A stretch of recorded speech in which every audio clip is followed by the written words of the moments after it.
শোনো শিফু, উম, তোমার বয়সে অনেক পড়াশোনা করতাম।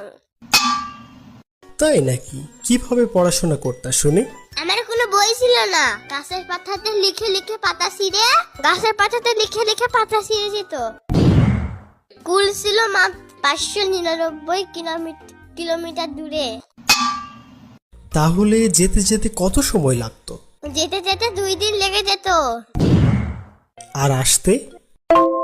আসতে 5 দিন লেগে যেত।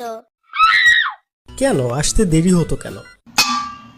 কারণ আসার সময় পথে বড় নদী পড়তো, ওইটা সাঁতার কেটে কেটে আসতে হতো।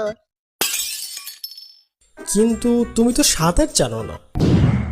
ওই সময় শুধু আমি সাঁতার না, আকাশে উঠতেও পারতাম। তোমার কি তাহলে ডানা ছিল?